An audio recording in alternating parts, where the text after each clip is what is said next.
You're the one that cost me the WWE title at Clash at the Castle.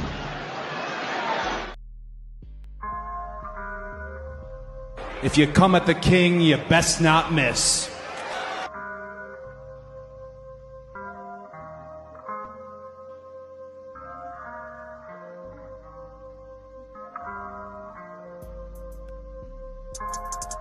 Ladies and gentlemen, the winner of this contest, and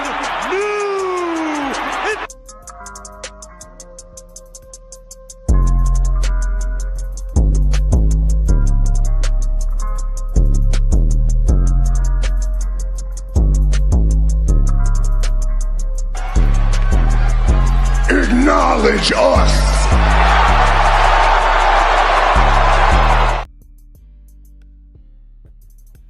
Hey, guys, we here at the Red Carpet Ring. We here to talk about WWE SmackDown Drew McIntyre turns attention and raise to Solo Sikoa. So we definitely going to talk about that. We got the review of Friday Night SmackDown. This is the first Friday Night SmackDown since the Saturday Night main event. Now, you know, they had to fall out to explain everything about that and such. So we're going to talk about that.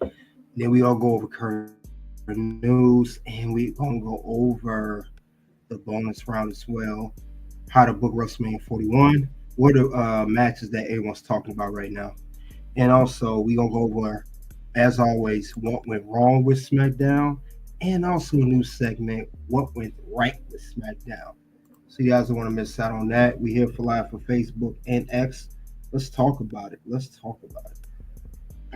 Well, with that being said, let's see who came into the ring before we begin. All right, we have Figure 4 TV. Salute to you. Thanks for coming out, man. We also got CeeLo Myers. So we definitely got some people in here today. So we're gonna definitely talk about this whole ordeal of everything regarding Friday Night SmackDown. So we definitely gonna discuss that. We're gonna get into it. We're gonna definitely get into it. And like I said, there's some news going on too. I'm gonna also talk about some news regarding Tessa Blanchard's response to when she came back. So while we do, before we get to the bonus round, stick around. We are definitely gonna talk about Matt Hardy. He discussed Tessa Blanchard on his podcast. But we definitely going to discuss that. So you don't want to miss out on that as well. What's going on? Well, other than that, though, guys, let's go over the whole. We always go over the match card with SmackDown. Let's go over a little few things before we do get to that. Simone Production, salute to you. Thanks for coming out, man. Thanks for coming out, my man. Appreciate that. So, with that being said, let's look at the match card for SmackDown. And this is the match card that was advertised. Braun Strowman goes on the Grayson Waller Effect, KO, and he talks a promo about Cody Rhodes. We had a 6-man tag of the Bloodline versus Andrade, Apollo Crews, and LA Knight. And then we also have Naomi and Bianca, the brand new women's tag team champions, because we know she took Jay's rightful place as the half of the women's tag team champion, defending her titles tonight in the main event against Nia Jax, the current WWE women's champion, and Candice LeRae. Let's get into that. So, with that being said, let's get on with it. Let's see how the show kicked off. Show kicked off with Drew McIntyre.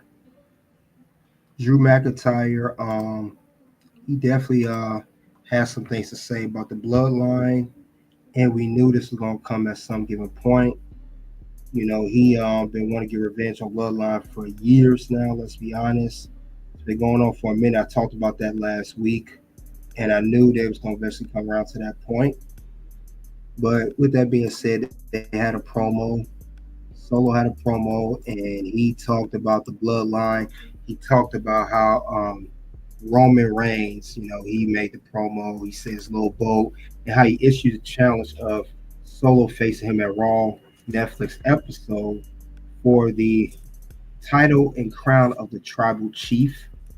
And Solo, he actually got better with his promos. I gotta get that to Solo. I'm gonna get that to Solo. I know I'm a big dog with Solo. I'm gonna give him props on that part. Let me do that right now. Yeet.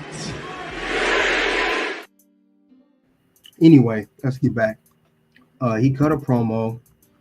He talked about LA Knight. He talked about Roman Reigns. He also talked about how, he is going to issue a challenge. He telling him to acknowledge me and all that. Then Drew McIntyre interrupts the promo. He said he does not forgive or he don't forget. He said that he gave a warning, that he's coming for Solo. He's coming to rest of his bloodline and the OG bloodline. But he said he had unfinished business with Solo. When Solo debuted, he cost him the world title at Clash at the Castle 2022 in Scottsdale. And he encouraged him to put an end to Roman Reigns so they can handle their business. So even though Drew got beef with Solo, he did say take care of Roman Reigns to have a common enemy, and he want Roman Reigns gone so Drew can have his business with Solo and potentially the rest of the bloodline. They ain't gonna stand there and let Drew, get him like that. But he also said too that he said Solo, you must don't go sleep. You gotta think about him. But he said that in the promo, if you guys remember that. Definitely has some things to say about that. You're the one that cost me the WWE title at Clash at the Castle.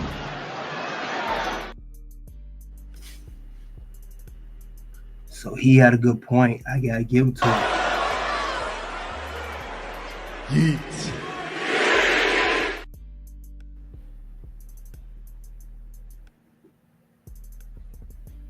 So he definitely cost him that title. Drew is not forgotten about that. Drew want his revenge. He gonna do everything he can to get his hands on Solo. So he has not forgot about that, not one bit at all. He definitely wants to make his mark. But before he could get into it, he was attacked by Jimmy Uso, who won his revenge against Drew for attacking him last week. Hit him with the crutch, got him out the ring. Solo said, he appreciated him for attacking Jimmy, but he said make a good point while you're out here. And that's when Drew just went in. But what I like about Drew's not playing no side. He's not playing, he has beef with everybody. He literally has beef with everybody, and he's not ashamed to admit it. And it seemed like, he's on a rant. We've been hearing this for the past year and a half, almost 2 years. He's pretty much having one of these rants here like this. I don't care what Edge wants. I'm Seth freaking Rollins. This place revolves around me. One-on-one.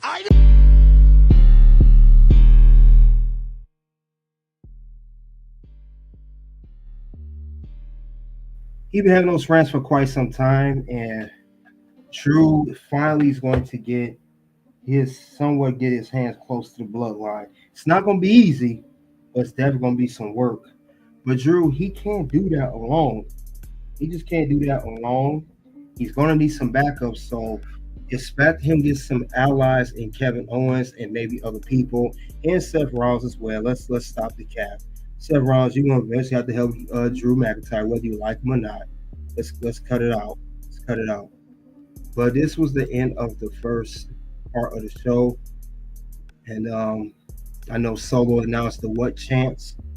But I like what Drew said too. He said, I'm going to make this quick because it makes me physically sick to be this close to you and not to be you within an inch of your life. Very good pro by Drew. And again, I got to give him a yeet for that part to open up SmackDown. Very funny. He deserves that. He definitely, that was undisputed. And that is undisputed. So we'll see what happens with that. All right, that's the first part of the show. Let's get to the other part of the show. We opened the show with, yes, Bloodline. They had a 6-man tag. LA Knight, Apollo, and Andrade versus the Bloodline. This match here, it was okay. It was all right.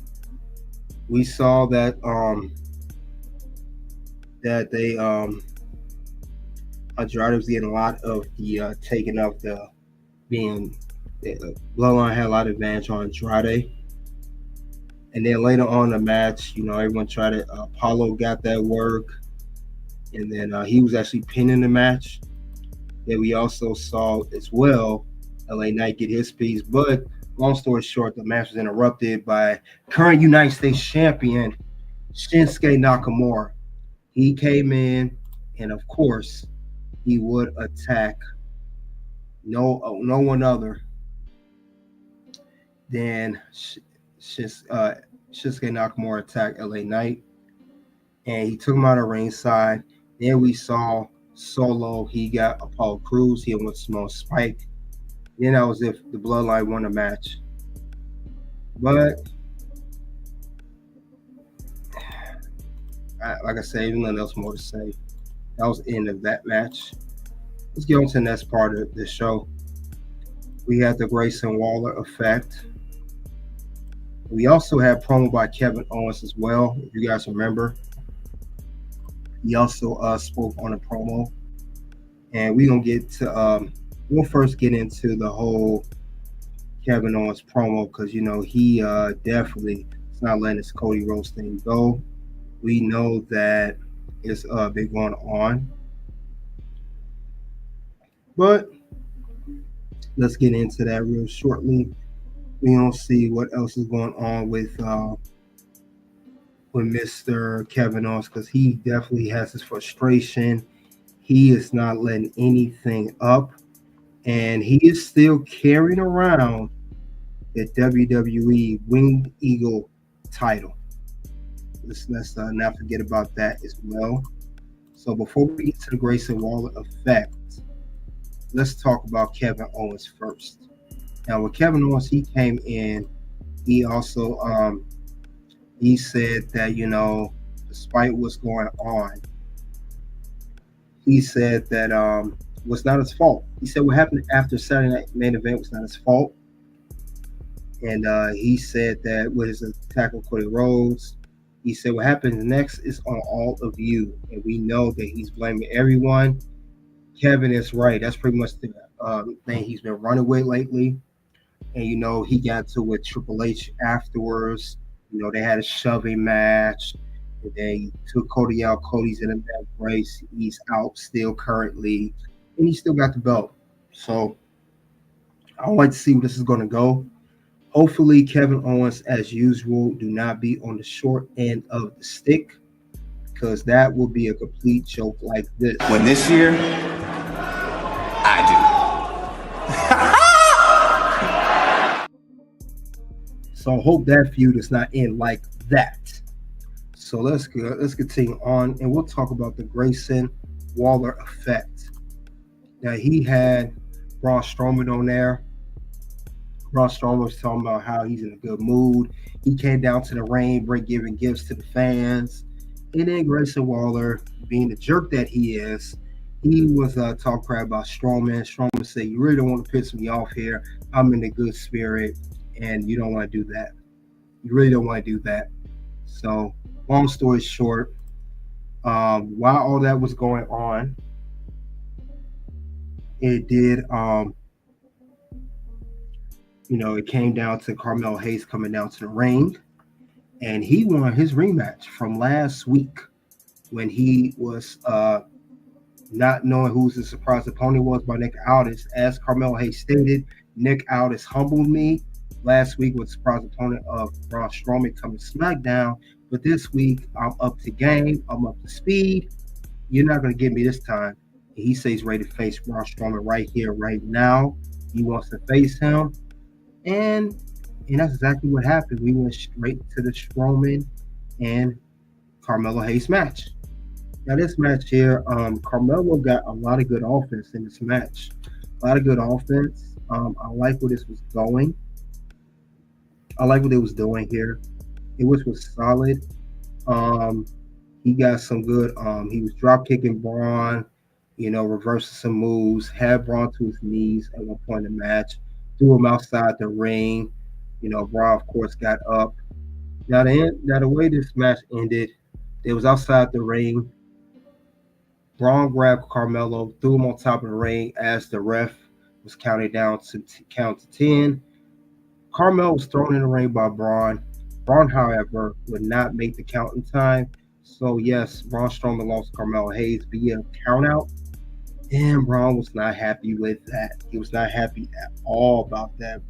Braun was hot about that. He didn't like how that went down. He chased Carmelo backstage. He went after him, everything. And it just was not a good thing for Melo. Melo was running from Braun, everything. He was making sure he could get his hands on him. It got to the point he came backstage. He asked Legato Del Fantasia, Santos Escobar and his crew. You guys know what I mean. He asked them where was Carmelo. Santos didn't want to say nothing. However, Angel Garza did. And this is when Braun was talking to Pretty Deadly.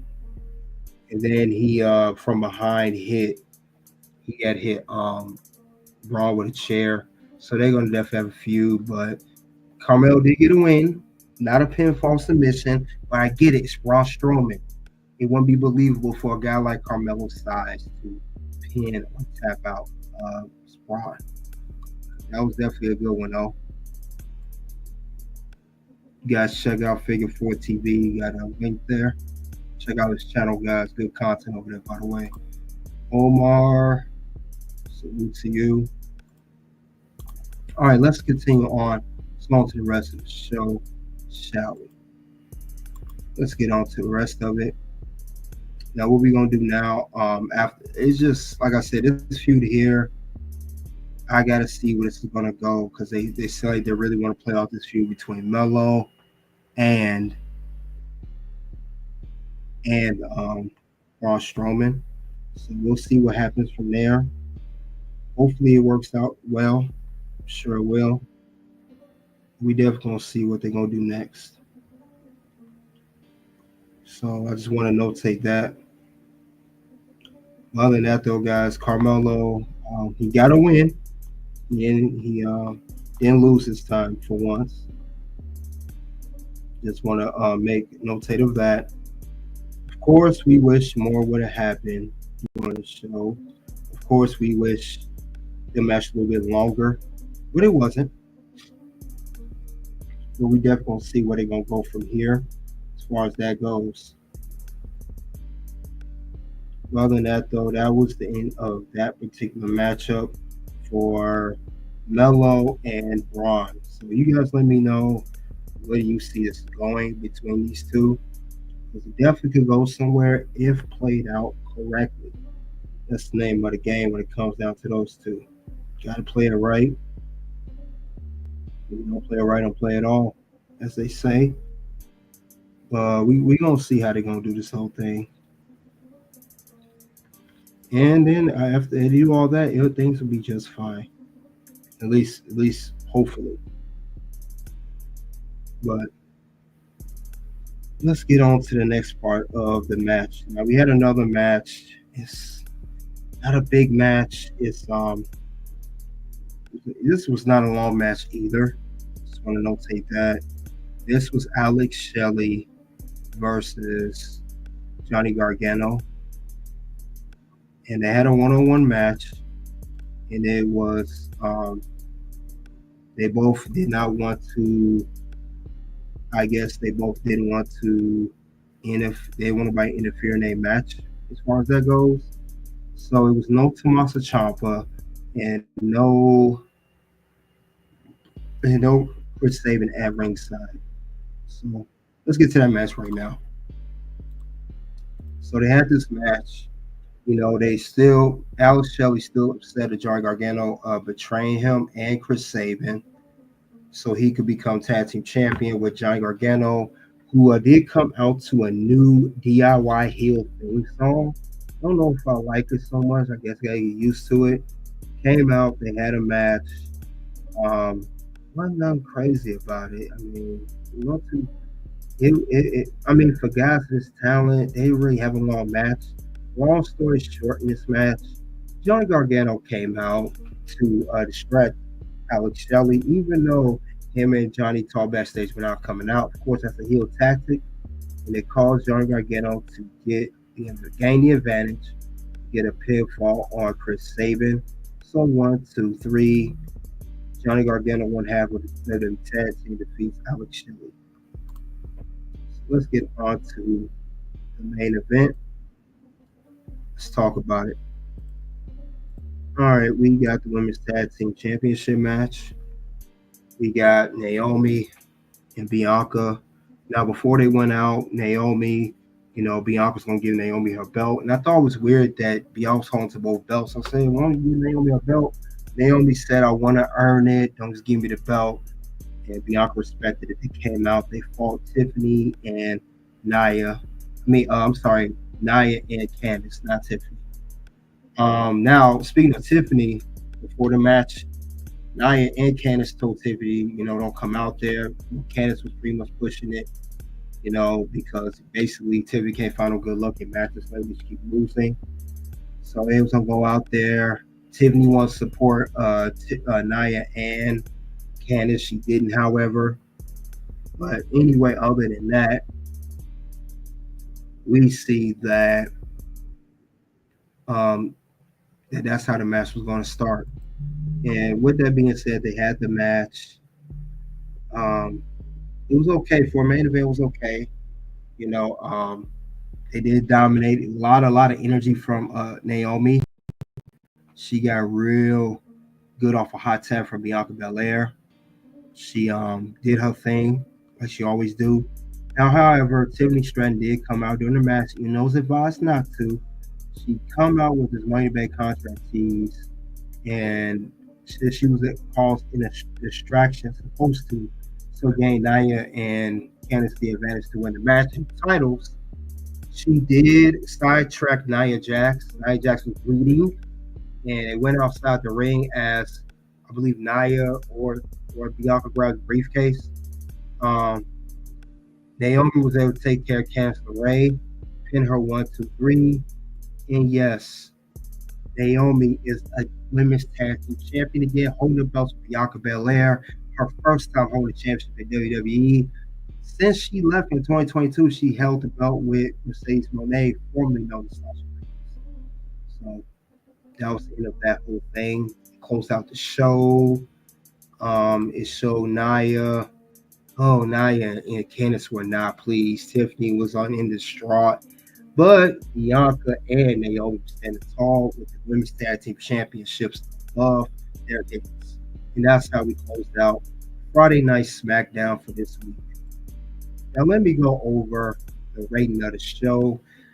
Wow, despite everything going on, let's do a quick recap, shall we? If you guys just coming in, we did have the Bloodline and Drew McIntyre open up SmackDown. Drew talk about his aspiration to get revenge on Roman. The OG Bloodline and the current Bloodline, as himself and Solo have a common enemy in Roman Reigns. He wants Solo to take care of that. However, until he was interrupted by Jimmy Uso. We also had a rematch of Braun Strowman versus Carmelo Hayes. Carmelo won this time via countout. We had the Grayson Waller Effect with Braun Strowman before that match. Kevin Owens, he cut a promo on what happened in Saturday night's main event. We had a 6-man tag to open up SmackDown, in which Bloodline did defeat Cruz, Andrade, and LA Knight. And then we main event the show with women's tag team championships and some matches in between there. But you guys get the drift there. You guys know what I mean. I explained most of the show there.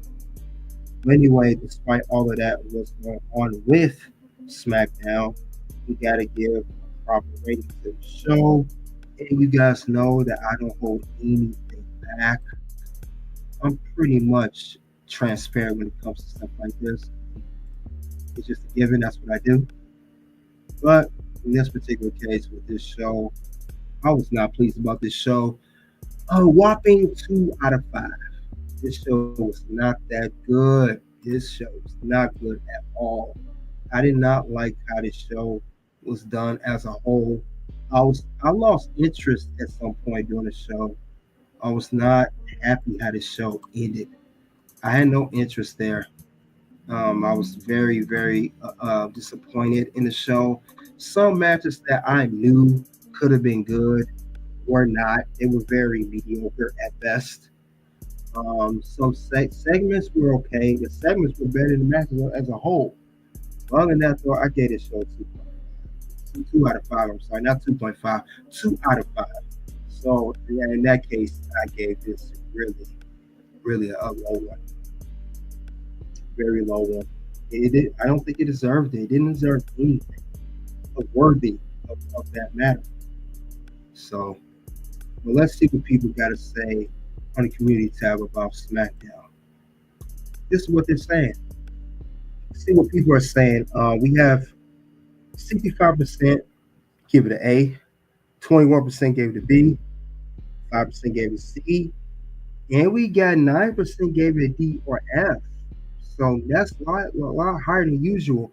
Normally, the DF section of SmackDown is normally in the 4 to 5 percentile. So you got a little more people feel some type of way about SmackDown. But you guys let me know, what did you think of this episode of SmackDown?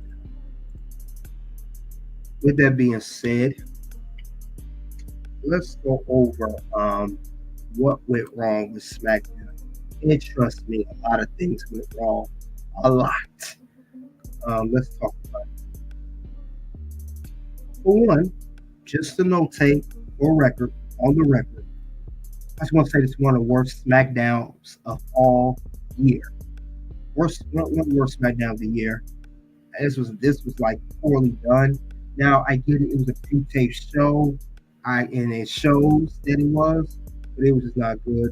With that being said, let's get on to what went wrong with SmackDown. Let's talk about things about this show that could have been done just a little bit better. Just a little bit. That's all I'm saying. Let's get into that right now. First off, can we please stop the Money in the Bank cash-in tease almost every week? Every week. Not every other week. Not once a month. Not every few months. Almost every week we see this particular strategy. Every time we see her on SmackDown, it's the same old thing. Nia Jax, Candice LeRae mistreat her, say something insulting. She looks down like a sad puppy.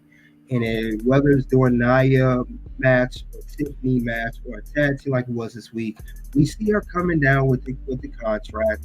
And then just enough of it already. Enough of it. We see this too much on this show. And I do not like this at all. And it don't make no sense. It don't make no sense whatsoever. We see it every single week. Every single week.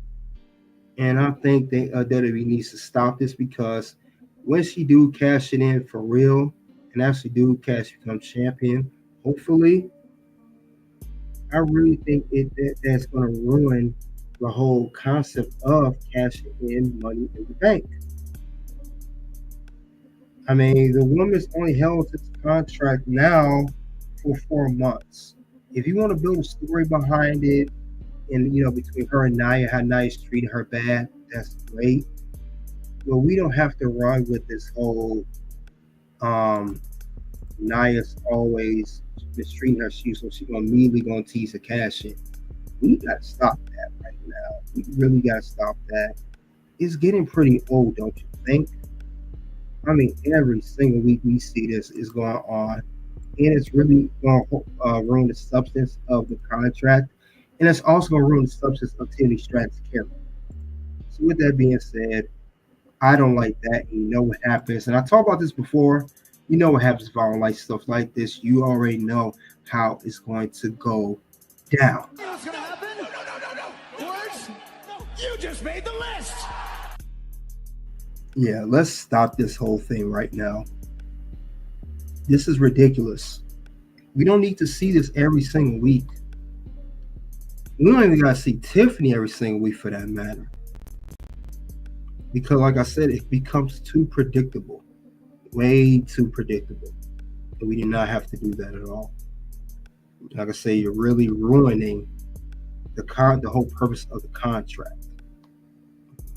That's all I'm saying on that. But that's one thing I saw wrong with SmackDown. That could have been done better. Let's go on to the next part of the show. Matches overall were mediocre. There was a lot of matches that could have been done better. I didn't like how this whole thing was going down. A lot of matches I did not like. I didn't like the Johnny Gargano versus Alex Shelley match. Two guys that are very talented in the ring. They put on a crappy match or a half-assed match, whatever you want to call it. It was crap to say nonetheless.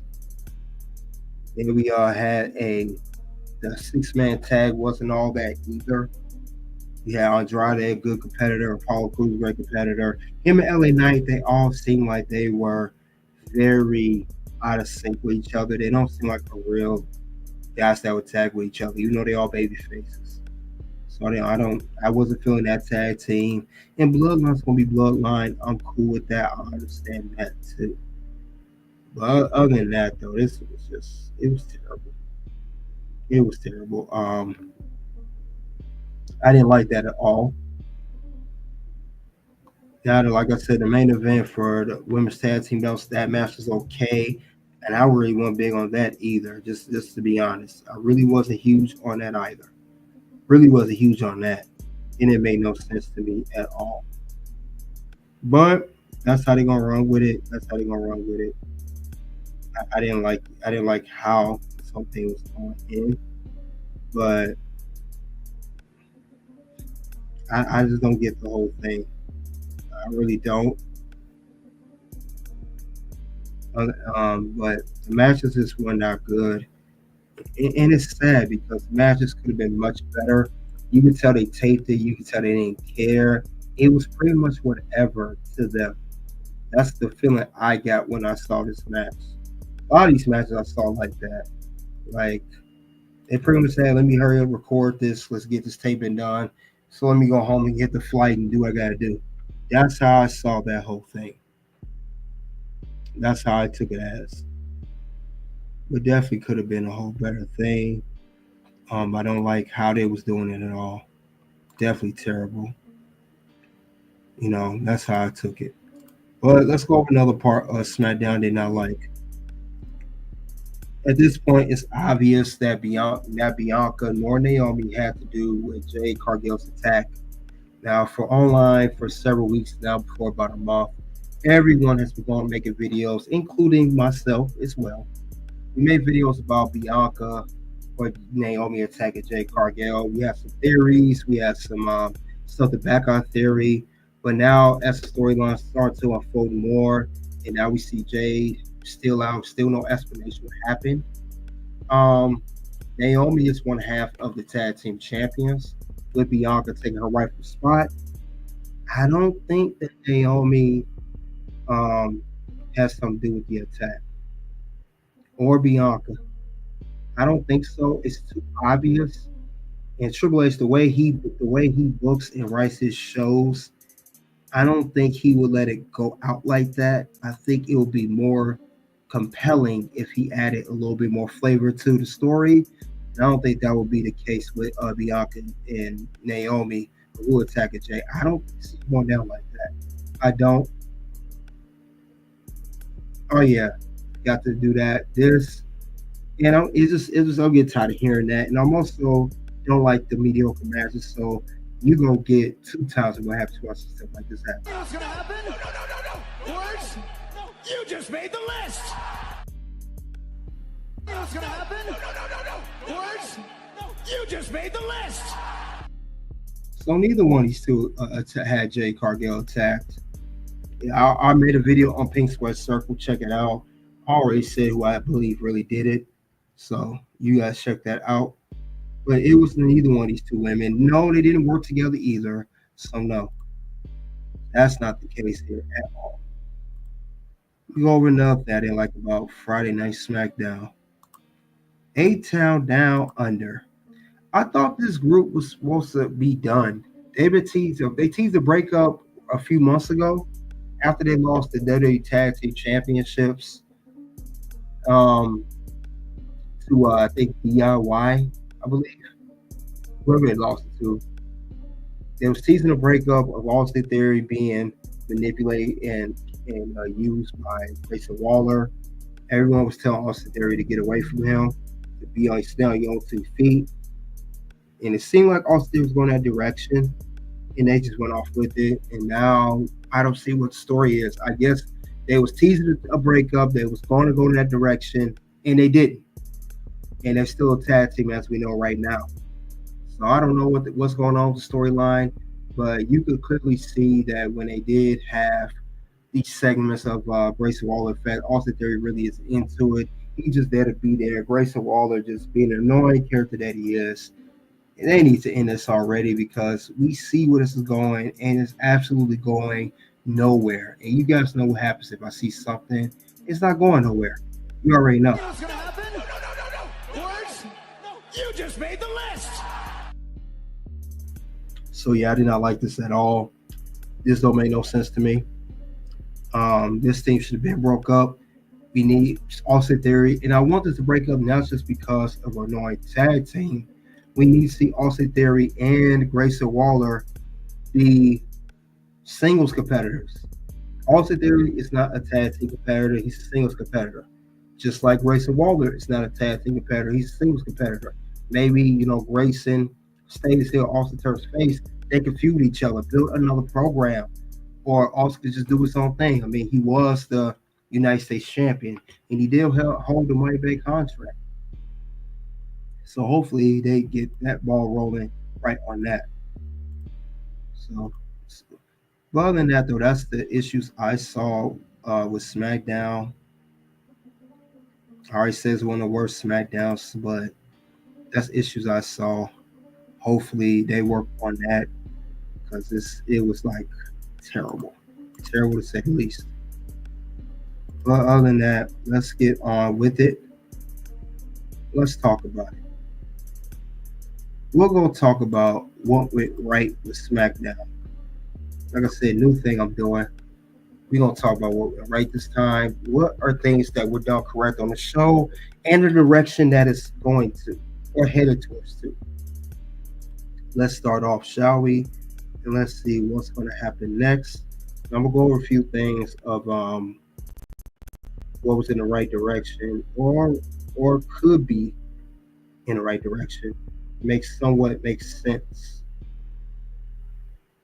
But other than that, though, let's see what's going on and let's see what's going to head to. So let's definitely do that. I definitely see good things happening as a whole on some of these things what went right. Now, sometimes because I say what went right, doesn't necessarily mean it could stay that way. It could go into the what went wrong list as well. So let's keep that in mind when I bring up stuff like this, at the end of the day. But with that being said, let's move on. Let's talk about what went right with SmackDown, and let's talk about what good things I did see as bad as the show was too. All right, the first thing I saw, Carmelo Hayes and Braun Strowman. The story could be interesting. Could be. Because think about it. You got a big giant like Braun Strowman, and then you have a guy like Carmelo, who's way smaller than him, and it could work well with Braun Strowman. They actually got some chemistry, that could go somewhere. Now, they have one win over each other. Braun Strowman, when he was surprised for Carmelo Hayes, he defeated him last week.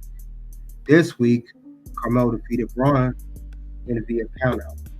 This could be an interesting story. Giant versus smaller man. Smaller man versus giant. You got two characters, two different physiques, two different sizes. Could work well. It's just the giant is not the heel, he's the baby face. The smaller guy, Carmelo, is the heel. But this could go somewhere, could build a story. I saw this with Carmelo versus Andrade. He could help build a proper story. That's all I'm saying. And hopefully that's the way it should. It goes in that direction and it stays there. I can definitely see some good direction going on with these guys. Well, in that though, this is going to be good for Melo and good for Andrade. But I definitely like where this is going. Definitely good. With that being said, I gotta give some props to props due to it. We gotta give. Hopefully, this played out right. We'll give credit now, and I have to get this to you for right now until further notice. Hopefully, it stays that way. Yeet. So yeah, Carmelo and Braun definitely can do something. Braun is a monster, and Carmelo could definitely do it. Like I said, now if this goes left, we already know this can go one direction too. It could be yeet, or it could end up become a complete joke like this. When this year, I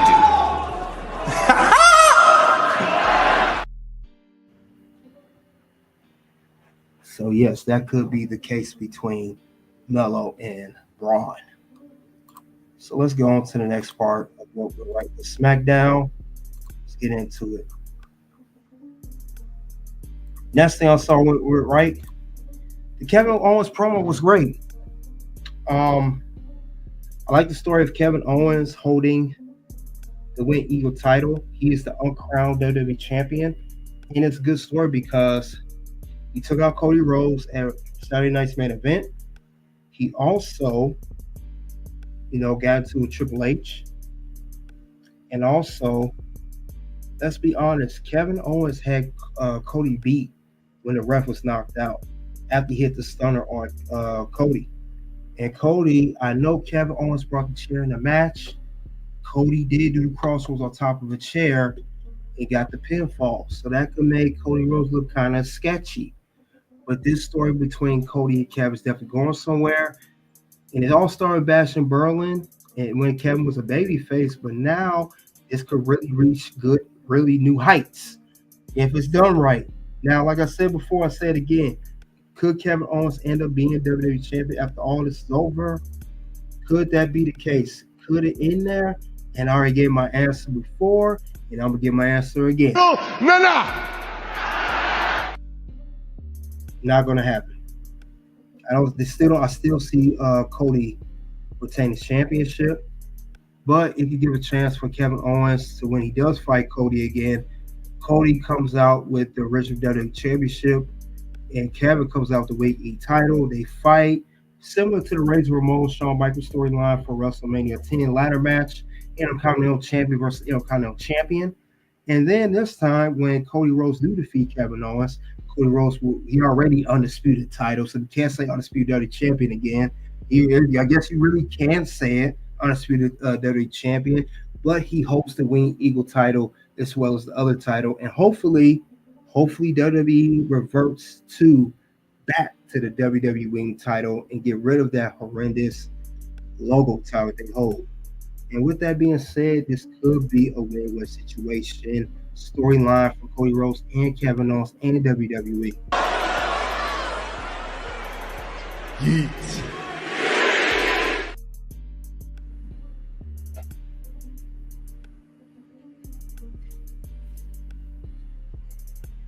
So I could definitely see that being the case here. It definitely could be the case with these two. Maybe Kevin Owens. Now, if he wins, that'll be the shock of the century. I don't see it happening that way.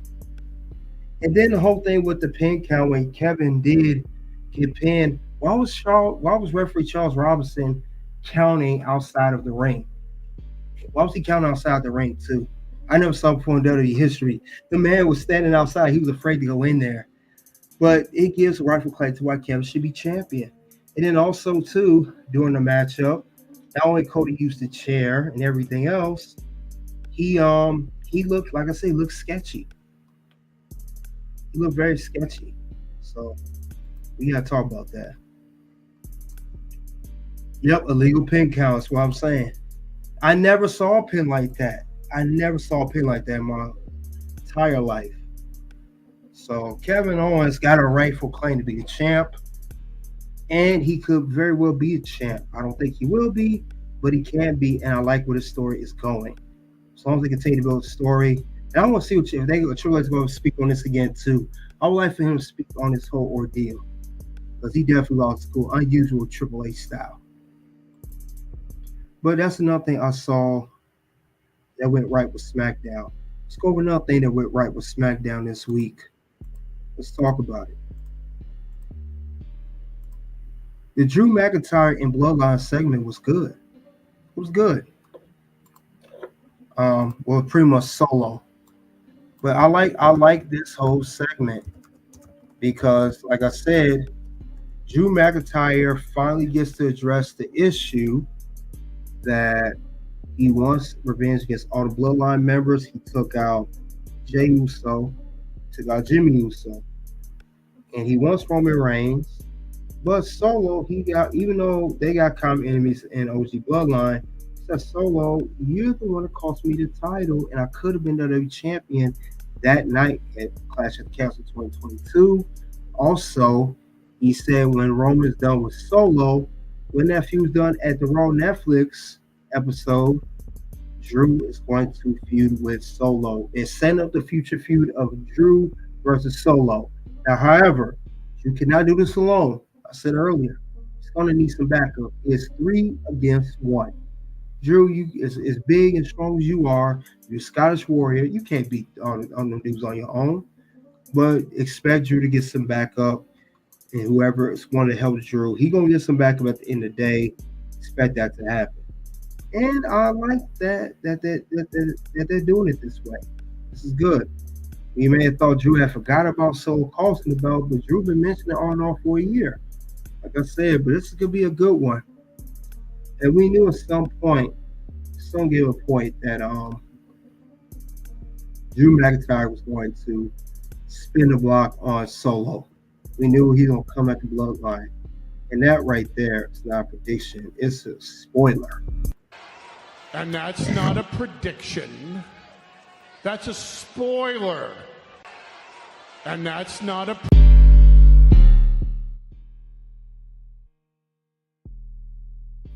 We knew that was going to happen at some point. We knew it was going to go down like that. And now we're glad it's here. So kudos to WWE for playing that story out very well. Yeet. So this is good. I like what they're doing with this whole thing. But let's get into I believe that's everything for what went right with SmackDown. So with that being said, let's get on to current news and bonus round. For X and Facebook, you're going to have to come on over to YouTube if you want to check out the rest. So let's get to that in a second. Let's go over current news.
All right, we here at the current news. The news that's been announced here. They talked about Sports Illustrated matches of the year. Let's talk about it. They got for the men's wrestler of the year, Cody Rhodes. They got women's wrestler of the year, Toni Storm. Breakout star of the year, Jacob Fatu. Match of the year, Bryan Danielson versus Will Ospreay. Show of the year, WrestleMania 40. Story of the year, the Bloodline Saga. Rivalry of the year, Drew McIntyre versus CM Punk. Heel turn of the year, Xavier and Kofi turn on Big E. Best on the mic, Drew McIntyre. Tag team of the year, Fraxium of NXT, the current NXT Tag Team Champions. So this is voted by Sports Illustrated. What do you guys think of that? These are the matches that they voted for. Like I said, we got Cody, definitely Wrestler of the Year. Women is Toni. That's what they got on this whole ordeal. What do you guys think of that whole booking of them putting that together as far as who's the best in every category? Is Sports Illustrated may have a point, or are they missing on some things there?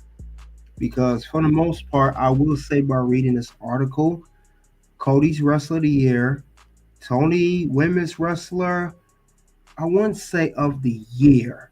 Toni, I kind of disagree with. If anything, you would have to put more of maybe a Liv Morgan. I would say more of Liv Morgan. Liv Morgan been doing well as character. So that would be an argument for Liv Morgan than Toni Storm, because Toni Storm was out for a little while. She really wasn't killing it, doing her crushing it the whole year. She really wasn't crushing it the whole year. So I kind of dispute the whole Toni Storm thing. I disagree with that. I do not see her being the women's wrestler of the year. Yes, she was champion, and she put over Mariah in a great effort. I'm not taking nothing away from Toni Storm. Toni Storm, great character, everything. But she was out for a good amount of time. We cannot ignore that.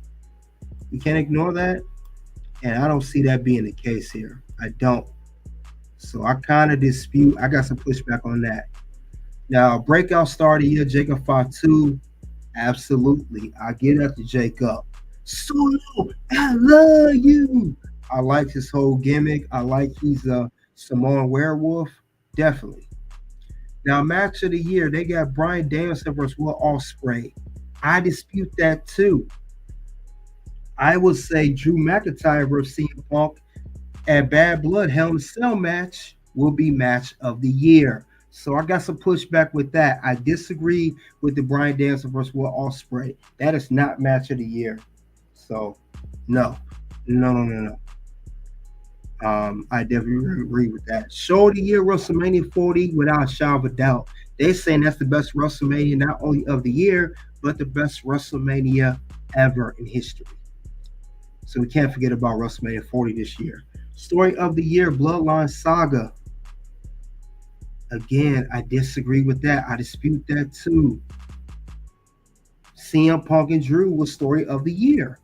Bloodline comes in at a close second, maybe, but not the story of the year. They were a story, but not the story of the year. Rivalry of the year, I agree. Drew McIntyre versus CM Punk, absolutely. Heel turn of the year, Xavier and Kofi turn Big E. Yes, I agree with that. Best on the mic, Drew McIntyre, absolutely. Tag team of the year, Fraxium, I would agree with that. They have been a great tag team. They started to look super tag team. I stay in my NXT reviews, but yeah, most of them I agree with. So you guys think of this whole Sports Illustrated matches of the year ranked by Sports Illustrated of the wrestlers. Triple should be special guest ref for. Yep, definitely. Liv, definitely. Yeah, Liv should be woman of the year, not Toni. Sorry, Toni. The whole year. Rhea could come in a second. Yep. Punk and Drew, definitely. Gunther. Yeah, Gunther and Drew is at a good tie. Yes, I say Gunther did a great job on the mic as well, especially when he talked about Goldberg and when he talked to Bret Hart and Goldberg. Both of them. They definitely did good. And honorable mention for Mic of the Year, I will say Damian Priest. Damian Priest is an honorable mention for best mic on the year because he definitely improved his mic skills over the past year. And he was the World Heavyweight Champion in 2024. One of the guys that held the world title. But like I said, I got some things I disagree with on this list. Cody, yes. Tony, no. Breakout star, yes. Match of the year, no. About 3-4 things. Half of the stuff I disagree with. Rivalry, the story of the year, the match of the year, women's of the year. The best on the mic could be disputed too. I would say Drew and Gunther is a close tie, but you guys let me know what you think of that. With that being said, I think that's, like I said, it's a good list. We are at nearing the end of 2024. So, yeah, we got to talk about that. But with that being said, guys, you guys let me know, what do you think of the whole these awards here? You guys agree, disagree? You can put in the comments in the live chat right now. What do you think of this whole thing? How's that go? Because it could be disputed. You never know. Definitely could be disputed. Could be a number of things that definitely plays a factor in that as well. Definitely could be. So we'll see what else is going on as far as that goes. So that's one portion of the current news that I do want to talk about. And that's going to be some other stuff I'm going to talk about in a second before we get to bonus round, of course. So let me get to that in a second right now. Now, that's a couple other things I do want to mention. I don't know if you guys know. I'm going to mention right now, before we get to the Tessa Blanchard, Matt Hardy thing, let me mention one more thing. If you guys ain't know, let me get to that right now. Let's talk about it. More current news that is coming up for now. And this was announced yesterday. This is actually official. And this was, speculated, but it's definitely known now. All right. SmackDown is 3 hours in January. And let's read what what it says right here. SmackDown continues to air on USA Network every Friday night at 8/7 Central in the US. But however, at the start of 2025, SmackDown will expand to 3 hours, starting with the January 3rd episode from Phoenix, Arizona. This is not a shocker here. As we know, WWE has a plethora of talent on Raw and SmackDown. And of course, this whole trade window thing going on, it was a matter of time where WWE will have to make Raw reverting back to 3 hours on Netflix. SmackDown will have to follow suit. You guys let me know what you think of this whole thing. Are you guys happy about this whole thing as far as this goes? Is this good news? You guys like it or you don't like it?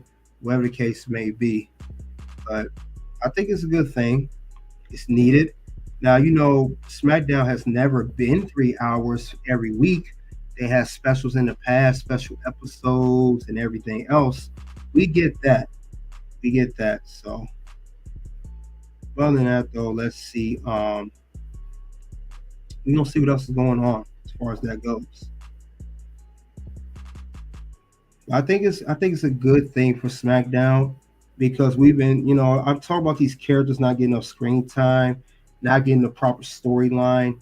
I think now with SmackDown moving to 3 hours next month, this will help alleviate that problem. So this would do a very good deal. So I think that'd be great. So let's see what WWE does. Utilize the 3 hours in the right way and in the best way. So we'll see what happens next with the characters. Hopefully it's not a flop. It's good. But other than that, though, let's talk about some other stuff going on before we get to the bonus round. All right. With that being said, let's talk about Matt Hardy. He talks about Tessa Blanchard's return to TNA. Now, Matt Hardy, he's currently one half of the TNA World Tag Team Champions alongside his brother, Jeff Hardy. that he went on his podcast. He talked about Tessa Blanchard's return to TNA. Let's see what he said right here. Let's see what Matt had to say. Then I'll have the clip as well. So let's talk about it. Says Matt Hardy recently discussed Tessa Blanchard's return to TNA and the reactions it provoked within the wrestling community. Addressing online feedback and backstage sentiments, Hardy acknowledged that some people expressed concerns about Blanchard based on her past behavior. He shared there were a few people that I was sitting in the room with who changed, like, oh man, she was here one time, they're here, man, she didn't do things right or whatever else. He also said he emphasized that those working with her were informed on her return beforehand. He noted one thing, I've heard that, everyone that she was going to be working with, they were given heads up and they knew they were going to be happening. Furthermore, Hardy pointed out that her recent professionalism and performance have been closely monitored, saying apparently they've been following her pretty close and just seeing how she's been as a performer, how professional she's been, and whatnot. It seems so far so good. Now, I know Matt Hardy, he talks about this whole thing here. With that being said, it's gonna be a few minutes here. We'll see what he has to say regarding Tessa Blanchard's return to TNA.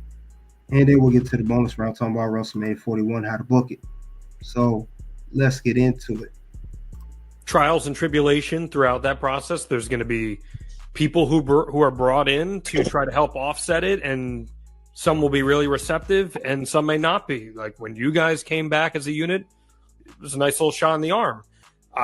Tessa Blanchard was brought in this past week. That was a big surprise, and it was a pretty divisive response on the internet. I'm not sure how it was received there, obviously, in person backstage or anything, but Tessa's a controversial figure in wrestling. And that certainly sparked some discourse. Is there anything you have on that you'd like to share or add? Yeah, I do know there was some of that feedback online, especially. And there were a few people that I was sitting in the room with who changed. They're like, oh, man, she was here at one time. And they're like, man, this, she didn't do things right or whatever else. One thing I have heard is that, everyone that she was going to be working with, they were given the heads up and that they knew that was going to be happening. But also, apparently, they've been following her pretty close and just seeing how she's been as a performer, how professional she's been and whatnot. And it seems so far so good. And I know she was available to speak with anyone who may have had any kind of grievances with her at the end of the night. And I think as a society, too, if someone is actually trying to, right their wrongs and get their life back on course, we still have to be able to give second chances or third chances. I mean, if I hadn't have got second chances, I'd have been fucked, and there's a lot of people, especially in pro wrestling, that sometimes if they are trying to prove themselves and they seem like they are worthy of being given another opportunity, you gotta let them have it. Okay. So, I mean, we'll see. My understanding is she's not under contract with TNA, so we'll see how that goes. I mean, I think it's a work in progress, but it seemed like they were trying to do everything the right way. Yeah. I mean, she was a big deal in wrestling for a while, and then some of the controversy followed her, and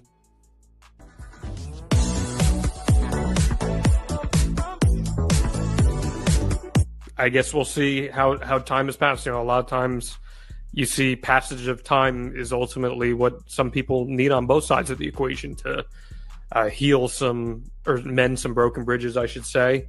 Or just passage of time. Also, a lot of people just need to grow the fuck up. Trials and tribulation throughout that process.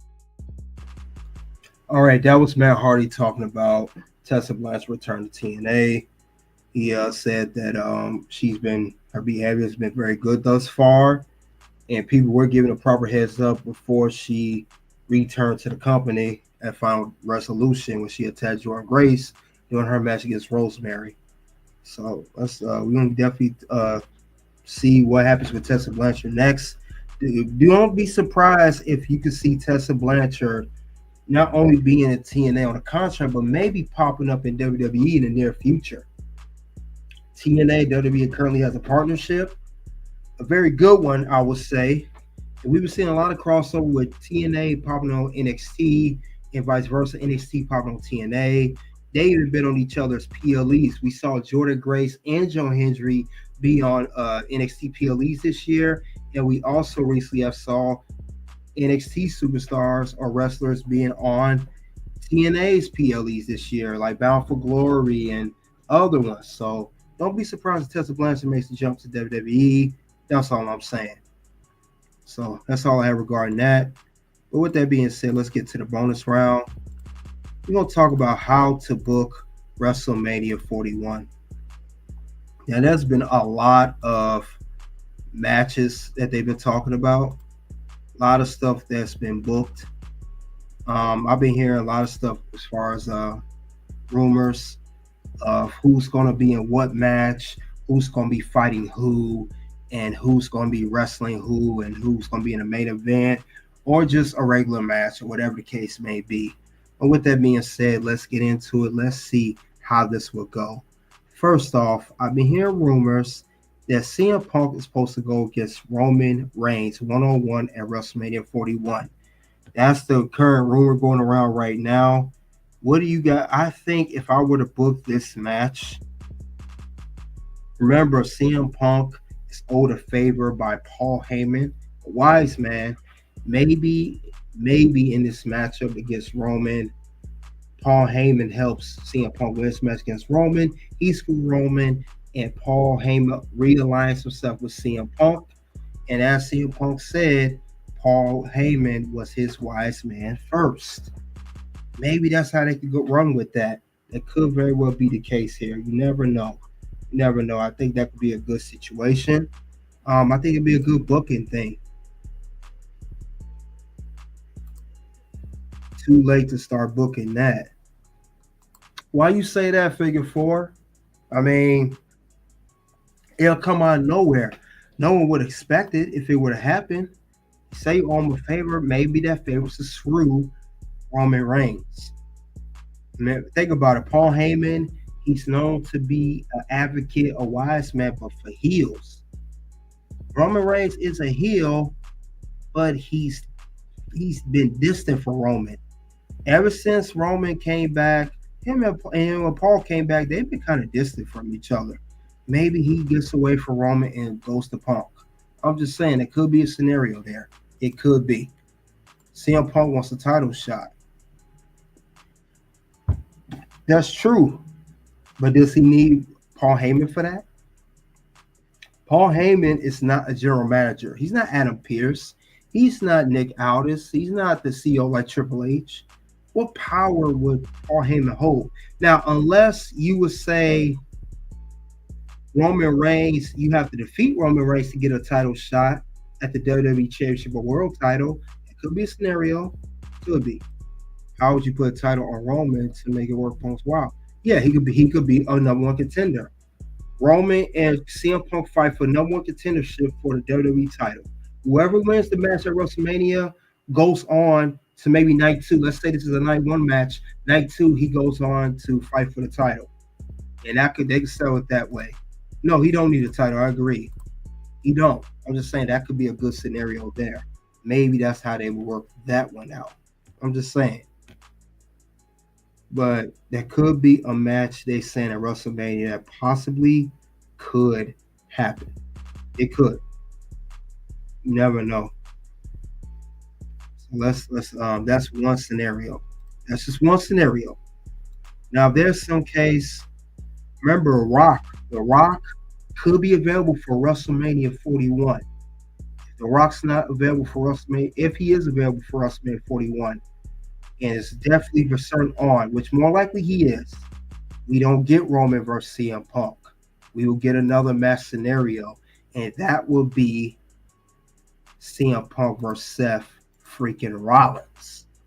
Maybe that's the case there. Maybe that's how that will go. We could get that too. That very well could be the case between these two. We get Punk versus Rollins because it's the match we're supposed to get last year at last year's WrestleMania. Due to CM Punk injuring Strasser at the World Rumble last year, that did not go down that way. Seth Rollins instead fought Drew McIntyre at WrestleMania for the world title, which Drew did defeat Seth Rollins and become the new World Heavyweight Champion. And it was originally supposed to be CM Punk. CM Punk stated it. He said, "You were world champ 6 months ago. Now you have nothing. I have no reason to fight you." Maybe Seth Rollins regains the World Heavyweight Championship, before WrestleMania at Elimination Chamber or Rumble, and CM Punk could win Royal Rumble or Elimination Chamber and get the rightful claim to face Seth Rollins for the world title, and they have a match at Mania. That very well could be the case here. Who knows? Figure 4, you said, so this is not going to be the last match at Mania. Remember, Punk wants the main event WrestleMania. Yeah, that's why WrestleMania is 2 nights. Now, I don't know if CM Punk could wrestle both nights, but it could be booked that way. Now, that makes more sense of why they start building right after Survivor Series. Yes, it does. Seth Rollins and CM Punk could have the match if CM Punk does not face Roman Reigns, because Rock has agreed to fight at WrestleMania 41. CM Punk could have Seth Rollins. That could be a good scenario. I don't see why not. It could very well be a good thing. It's not a bad idea. Not a bad idea, to say at least. I think when you have this scenario, I think it'll work out just fine. And these two don't like each other. So Punk and Seth, why not? Why not? Why not do it that way? That could be a very good case here. These two fighting it out at WrestleMania. I think it'd be a great idea. Some people may think otherwise. I would say it's the best scenario there. It could be CM Punk, like you say, he has to main event WrestleMania at some given point. If CM Punk is getting teased by Seth Rollins about not main event WrestleMania, so Punk's going to eventually do it. It could be the case here. You never know. It could be the right scenario. And I wouldn't be mad if if this was the match we get. This is the match we're supposed to get. We never got it. Now, we did get a Punk versus Drew, which was a great feud. That was a great feud for 2024. But this is the match that we all wanted. In this sense, CM Punk came back on the scene. So let's be honest. That's what they got. So I could be the best thing going there. I don't see why not. It's a good idea.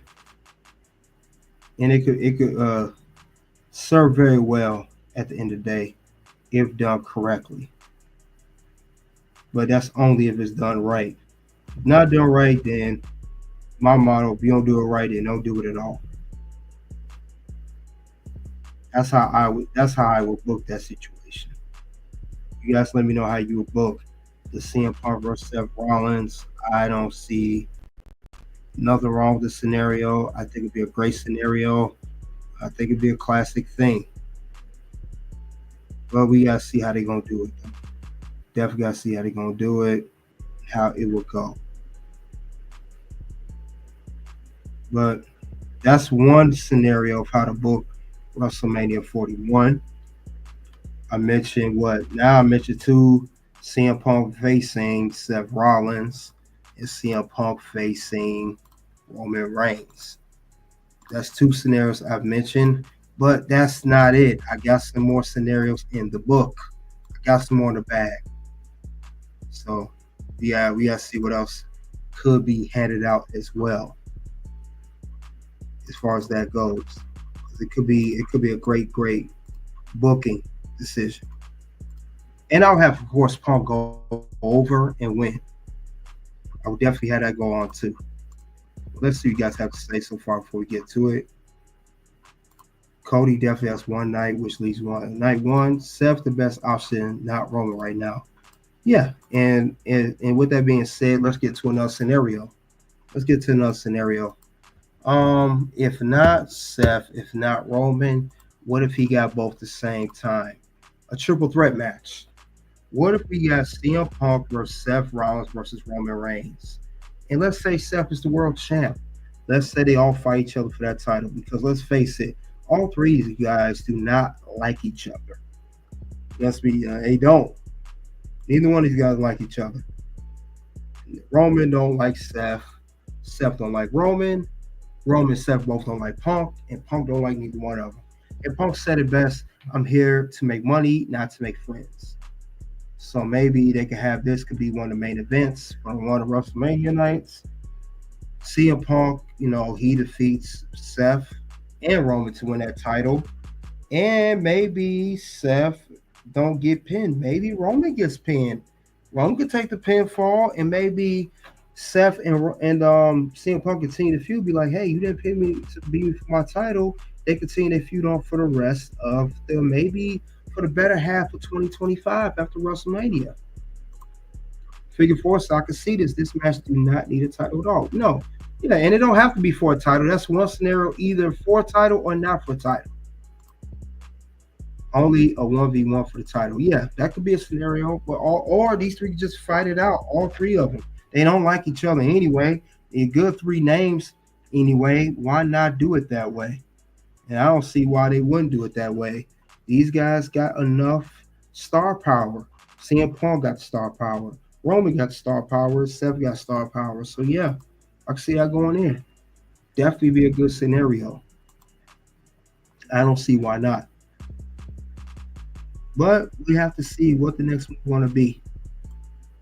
Again, so we went over so far 3 scenarios for 3 matches. Let's go over another one. This is a more realistic one too.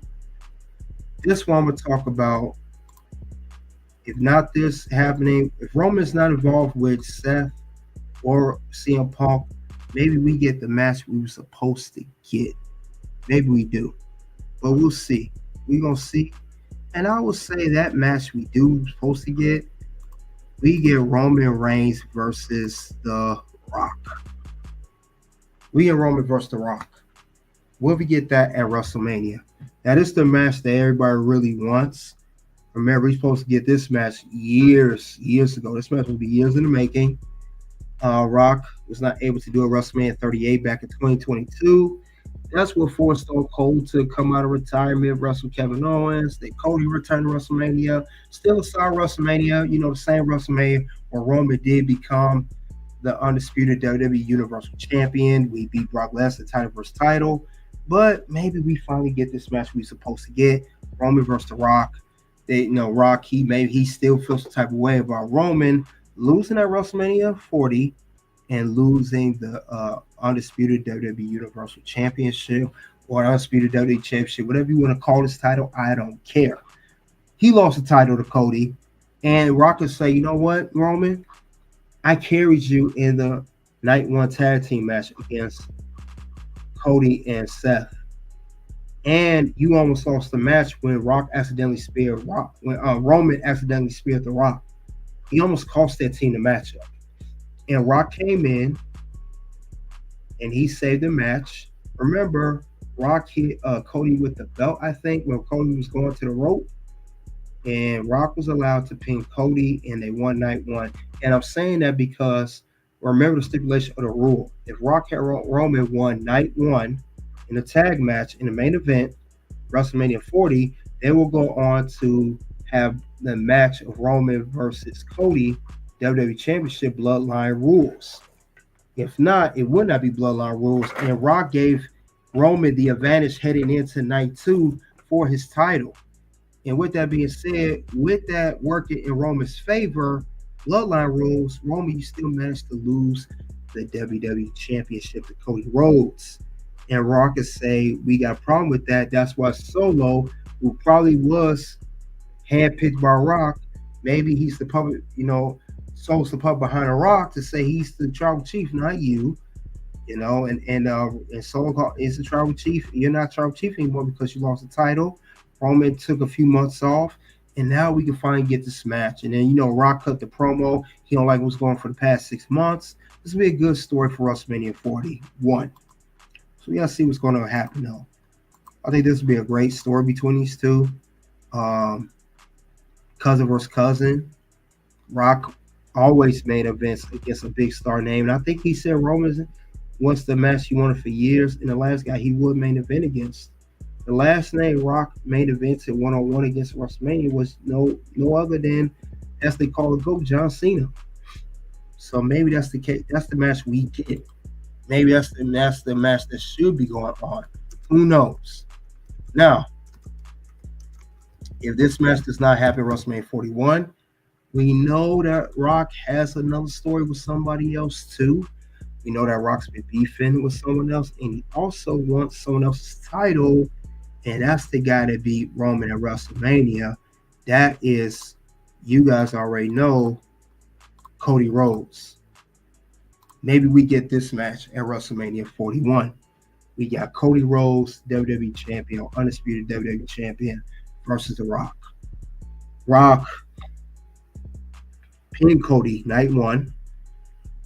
Rock had an interaction with Cody, whispered something in his ear. Raw after WrestleMania. Cody and Rock exchanged belts. Rock said, "Let me look at your belt." Cody said, "I'll look at yours." This could lead up to a match at WrestleMania 41. Rock and Cody. What do you guys think of that situation? That very well could be a situation going down. I'm just saying. You could get that between Rock and Cody. I don't see why not. Well, we'll have to see what the next thing going to happen. Now, if this does happen, like I said earlier, Roman, if he don't fight Rock, then Roman will go on to face against Cody. Against Seth or CM Punk or Triple Threat or whatever the case may be. He'll be one of them guys. But Rock, if he don't fight Roman, maybe he fights Cody. Maybe he fights him for that title at WrestleMania 41. I'm just saying that could very well be a scenario. So a lot of scenarios when it comes down to WrestleMania 41, because we have a plethora of wrestlers that could fight against each other in night one and night two of WrestleMania 40.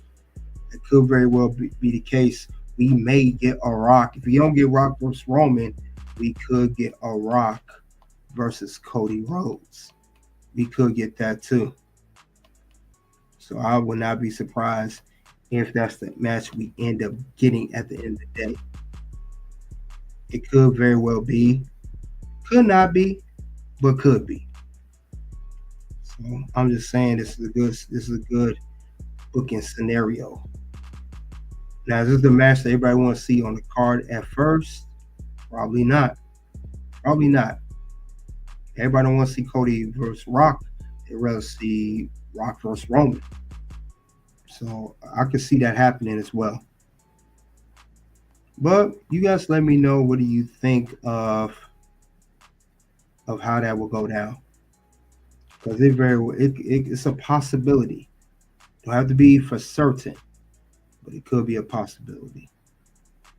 And I would like to see how they're going to do this whole thing between Rock and Cody for this title. So I'm just saying, I'm throwing that out there too. But there's another scenario as well. Now, it don't have to be Cody versus The Rock at WrestleMania. It doesn't have to be that one. Rock could go and fight Roman. He could very well be. Very well could be. But we got to see what other scenarios as far as that goes when it comes down to this matchup. Now, Cody, we know he got beef with Kevin Owens. We know it's personal right now, very personal. We know he has beef with Rock, upcoming beef. But he gonna have beef with somebody else too. Cody may have his ties hand up with somebody else. And if it ain't The Rock, could be another big time wrestler, multi world champion, future Hall of Famer, Randy Orton. Will we get Cody Rhodes versus Randy Orton? It's another scenario. Randy Orton, Cody Rhodes, both in Legacy.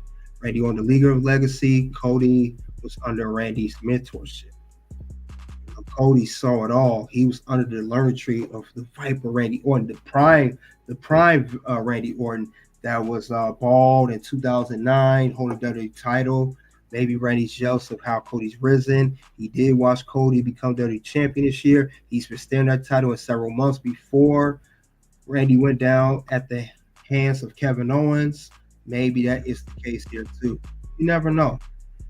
You could get that too. Maybe they go over and fight for the WWE Championship. Could Randy win? That's a possibility. Randy could close in on his 15th world title in history and be one behind Cena and Flair and 2 behind breaking the record. Maybe they'll make a story behind Randy Orton breaking the record of world championships reigns of all time. Maybe he can finally hit the 17, and maybe it starts breaking the 17, getting there by defeating Cody Rhodes at WrestleMania 41. He get his 15th title. Only need 2 more, and that will end his storyboard career. Randy Orton right off to the sunset in the next few title runs after that. And like I said, it could be a good story behind that. Or Cody Rhodes defeats Randy Orton, his mentor. You know, student versus teacher versus student. Kind of like WrestleMania 21, Batista versus Triple H for the world title. Maybe we get a storybook like that too. Because remember, Randy Orton did turn on Legacy, and that was on not just Cody, but Ted DiBiase. They didn't flip on him. Randy flipped on those two. Maybe Cody Rhodes won his payback on that. Say, hey, you did turn on me. So let's see. Figure 14 said Randy didn't help Roman this year also. Nope, Randy was against Roman. He helped Cody. And maybe Randy, that's another reason why Randy could fight Cody. Randy's mad because, hey, Cody, I stood by you with the Kevin Owens. I stood by you with the Bloodline. And you didn't even ask me for a title shot. You treat me bogus, man. I'm a Viper, and you can't do him like that. And maybe Randy Orton is going to take what's his. Take rightfully so. So that could be a good story. Like I said, Cody don't have to fight Rock. Cody could fight Randy. That very well could be a story there as well. You never know. You never know what the case may be when it comes down to that. You just never know. And speaking of which, you guys let me know what you think of potentially Cody Rhodes going one-on-one against Randy Orton at WrestleMania. So we have to wait and see. But speaking of Kevin Owens, he's also could be booked at WrestleMania 41. He could be in a story of his own. Not against Cody anymore, not against Randy. He mentioned someone a couple weeks on Raw, on SmackDown, that he has a bone to pick with when it comes to it. He's going to spin the block on Sami Zayn. Maybe they have a match at WrestleMania 41. Remember, Sami Zayn is helping the OG Bloodline like he did Survivor Series. Kevin Owens still has beef with them. And Kevin Owens has a rightful claim saying, hey, Sami, what is your problem? Why are you helping Bloodline again? We went through this again. Not only went through it, remember Kevin Owens and Sami Zayn defeated the Usos at WrestleMania 39 in the main event to capture the undisputed WWE Tag Team Championships. And Kevin Owens could say, we went through all of that for nothing, just for you to re-team up with him. You thought Seth Rollins said some stuff about Sami. Kevin Owens will go even harder than that. He very well could be. And he has a point. Why would you realign yourself with that? You know, we could say that. So that could be a story there. Kevin Owens can go one against Sami. Now we've seen this feud so many times, but this has a real story behind it. This is all about Bloodline. It's about helping Roman Reigns, helping the OG Bloodline, the same Bloodline that caused Kevin Owens hell for years, that stopped him from becoming champion, that made very uncomfortable for him to be on WWE for years. So that could be a match potentially at WrestleMania 41. Figure 4 said we may get a triple threat match this way, two triple threat matches to main event on all shows. Very well could be. But Kevin Owens could go one-on-one Sami Zayn. Now, I don't think Kevin Owens and Sami Zayn ever faced off one-on-one at WrestleMania. They faced off one-on-one many times in the past, but not at WrestleMania. This could be a big stage. And Sami Zayn, you out here looking like a sucker and a fool right now because Seth called you out on your nonsense, and now KO will call you nonsense as well. So that very well could be another scenario. Just saying. Now, one more scenario I do have, I want to talk about for WrestleMania 41. This was reportedly announced as well, a potential or reportedly rumored. It said for John Cena, he's going to have his last WrestleMania 41. This is his last one. John Cena 2025 retirement tour. Rumored that John Cena goes one-on-one against Logan Paul for his last WrestleMania. How do we book this match of Cena versus Logan Paul? For one, Logan Paul, how can he get a program with Cena? Do we want to see Logan Paul as John Cena's final opponent at WrestleMania?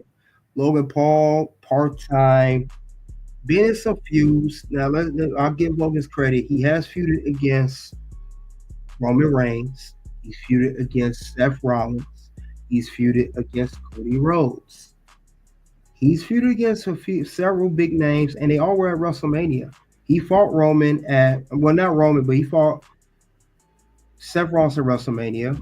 He fought Roman at Crown Jewel. And he fought Cody at Clash at the Castle. But at WrestleMania, Logan's only fought. He's only fought Seth Rollins, which he lost. This year at WrestleMania, I want to say he fought. Who did Logan fight this year at WrestleMania 40? I'm trying to see who did he fight this year. I think it was it LA Knight? I know he lost the title LA Knight at WrestleMania at SummerSlam. I'm trying to see who did Logan fight this year because he was at WrestleMania. I believe if I'm not mistaken, he fought. It was a triple threat for the United States Championship, if I'm not mistaken.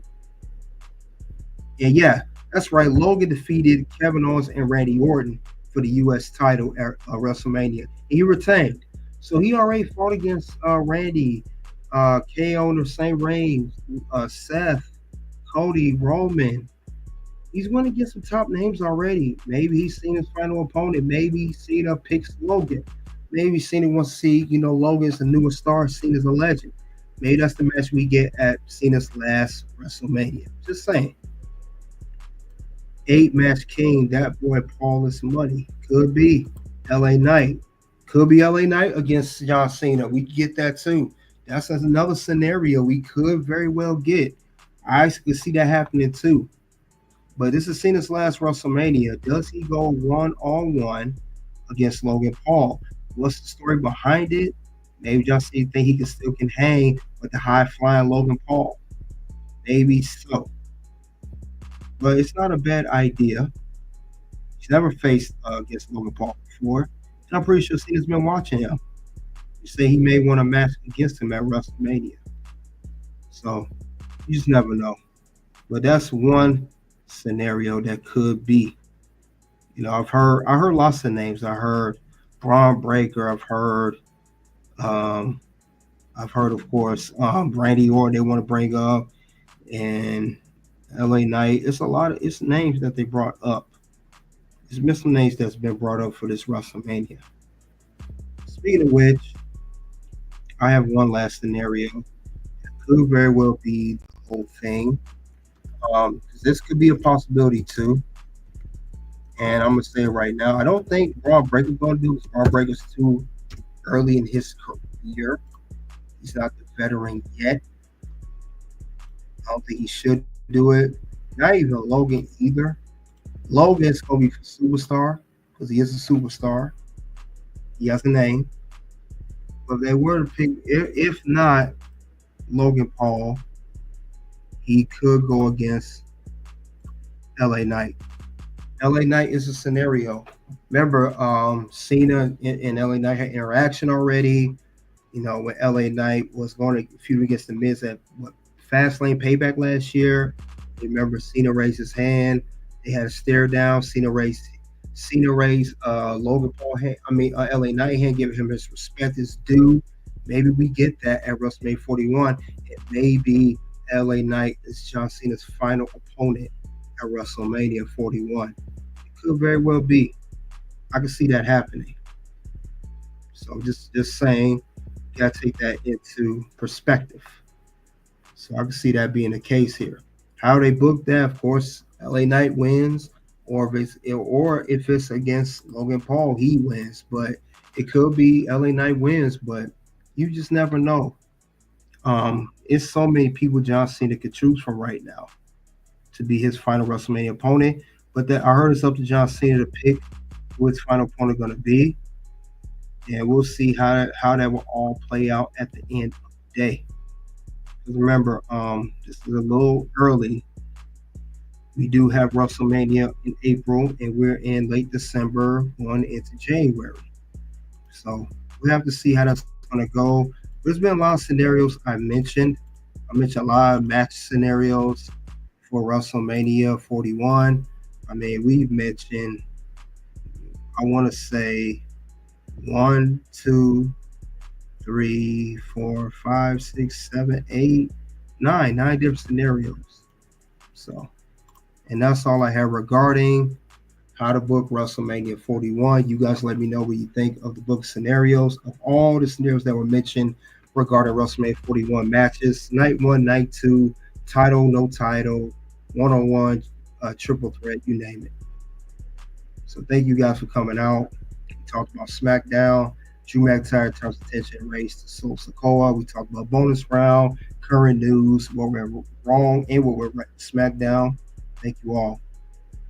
You guys click the links to the content, click the links to content Red Carpet Ring, check out the membership, hit the links below and the information for become a member of the Red Carpet Ring.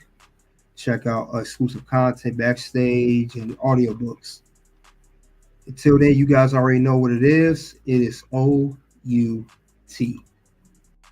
Something happened this weekend, and I have been struggling with it since I retired.